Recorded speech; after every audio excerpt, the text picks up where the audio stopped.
I'm not gonna lie, man, it seems like a ton of these rappers slash musicians have substance abuse issues. It seems like it doesn't really matter about age, race, or background. It's affecting what feels like everyone. And it's becoming a problem. Well, it's been a problem I've talked about before, but with the recent passing of rapper Rich Homie Quan, the conversation has been brought back to light. Because his untimely death is suspected to be an OD as of currently, which is so crazy to me because it felt so random and out of nowhere for not only me, but I'm sure fans around the world. Rich Homie Quan was on the radio 24/7 when I was in middle school and the beginning of high school, and he was definitely instrumental in putting eyes on this newer Atlanta music scene. The run him and Thug had was generational, and it was something to not be played with. They were like Gone and Killer for real, just a dynamic duo. If you were in rapping lifestyle and acting like you knew the exact words, we can't be friends. But for real, RIP, Rich Homie Quan, going way too soon. It's crazy because I was scrolling on Twitter like most of us do, and I saw a picture of the Migos, Young Thug, Rich Homie Quan, and just looking at this is wild, Takeoff and Rich Homie Quan gone, Young Thug arrested, looking like he's gonna be there for a brick. I hope not though.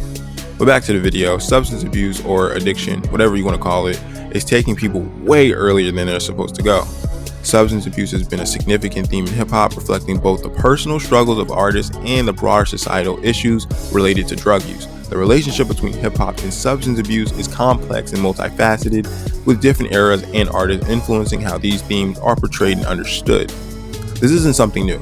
I repeat, this is nothing new. Rappers have been dealing with this forever. Lately, it's been a bad pill there, a bad pill here, has shortened the lifespans of a ton of our favorite musicians. It's an epidemic invading the rap industry. So I titled this video, How Addiction is Killing the Music Industry. So let me explain by what do I mean by that. So I'm gonna give you a quick little hypothetical. So let's say like so many of these rappers that they come from nothing, or at least at the best, not much. And one day from your hard work or randomly you blow up. And how you've made it, honestly, it should be the happiest day of your life. Everything should be rainbows and gumdrops, you know what I mean? Wrong. You now have high expectations. The rapid rise to fame and the accompanying pressures can be overwhelming for most artists, basically all of them. The need to constantly perform, create new content, and maintain a public image can lead to stress and anxiety.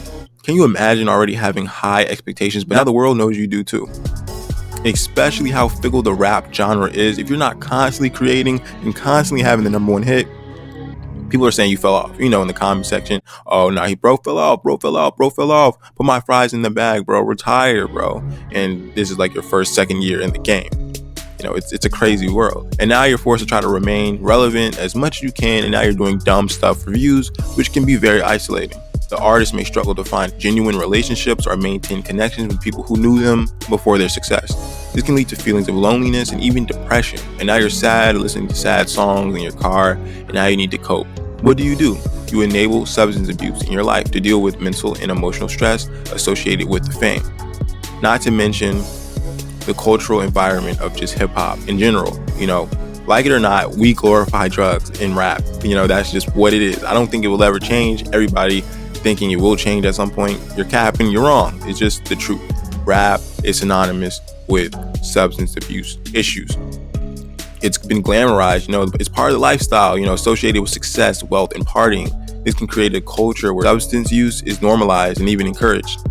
How many times have you heard that, sometimes to get in that vibe, you might gotta take a little something, you feel me? It's very encouraged and very enabled in this industry.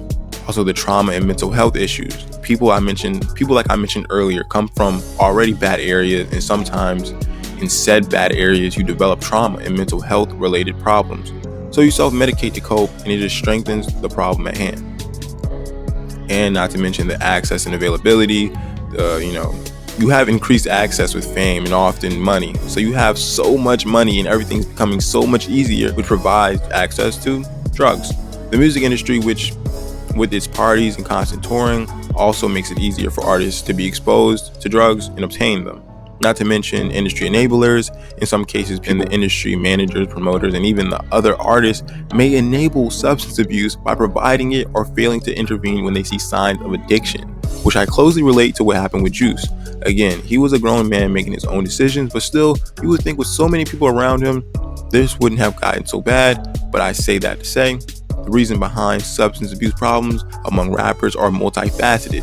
Like I said earlier, if you think it's something easy to put your finger around, it's not. You're wrong, actually, super wrong. It's rooted in personal, cultural, and systematic factors. Addressing these issues require a broader conversation about mental health, the pressures of the music industry, and the role that society plays in both enabling and combating addiction. Increasing awareness, providing support, and reducing the stigma around mental health and substance abuse are crucial steps in addressing these challenges. Long story short, guys, put the pills down. We keep losing people from this. I hate making these sort of videos, honestly. From the bottom of my heart, hope this is the last time we see this in this industry. But statistically, it just won't be. So I'm in the video with this. Check on your friends, check on your homies, check on your family, anybody that you genuinely care about, because you never know when it could be your last day with them. Comment below your reality with substance abuse, if you have any, or anybody that you know is dealing with it. I'll be reading every one. See you whenever I upload next. Peace. And as it wasn't to my approval, but I'm partying so hard, and I'm on the Molly so gone. I'm thinking this shit hard. That was your biggest issue at that time? Yeah, Molly. I was on that Molly like every day, bro. You weren't a lean guy as much? Yeah. Lean and Molly. But I still silk, you know what I'm saying? But what I'm saying, like Molly had me gone, bro. I was like on Molly, like them Rich Gang days. Like, nigga, I was on Molly probably like 2 years straight, like every day. Like, nigga, I was taking Molly before I go brush my teeth.